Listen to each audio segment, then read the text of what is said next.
Já, blessaði Sigurður, þú varst að klára fjöraskólahlaupið lengstu vegalengdina, rúmlega 32 km. Hvernig þú varst í öðru sæti, til hamingju með það. Hvernig, þú hefur hlaupið þetta áður? Nei, ég hef ekki hlaupið þetta áður. Þetta er búið að standa til lengi, þetta er alltaf Laugavegur og Vesturgatan helgin undan, en þetta hefur orðið út undan. En núna skellti okkur í þetta og mjög gaman, skemmtilegt hlaup, mælum með þessu. Þú varst semst ekki í Laugaveginum síðustu helgi? Jú. En ákvað samt að fara þetta? Já, já. Ertu að undirbúa þig fyrir eitthvað sérstakt núna í haust?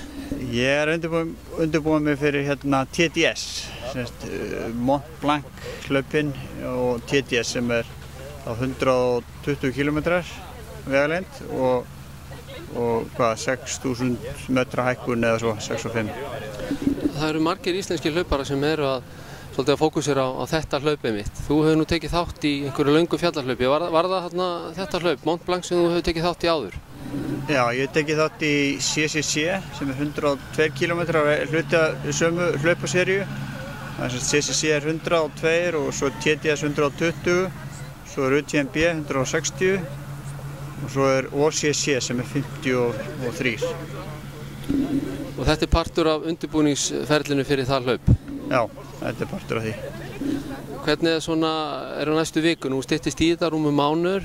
Hvernig eru næstu vikur? Ertu að fara að toppa núna fljótlega eða? Já, ég toppaði Verslun helgina. Tek ég 3 löng hlaup helgina og núna snýrum maður sér að brekkum. Alparnir eru miklu brattari en það sem maður þekkir hérna heima.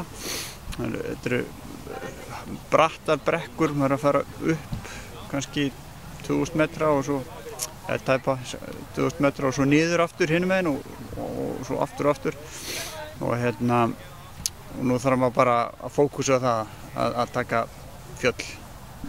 En aftur að fjöraskólahlaupinu, hvernig finnst þér að hlaupa þessa leið? Ég meina bæði hvað varðar undirlag og aðstæður og umhverfi.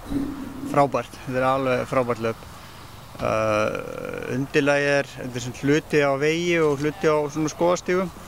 Skógastígurinn er náttúrulega skemmtilegastir og það mátti vera aðeins hlýrra í dag. Mér skilst þetta sé fyrsta skipti í sögu hlaupsins sem er ekki yfir 20 stig hiti. En þetta er fínt hlaupaveður, frábært hlaupaveður og frábær dagur. Takk fyrir þetta og aftur til hamingju. Takk.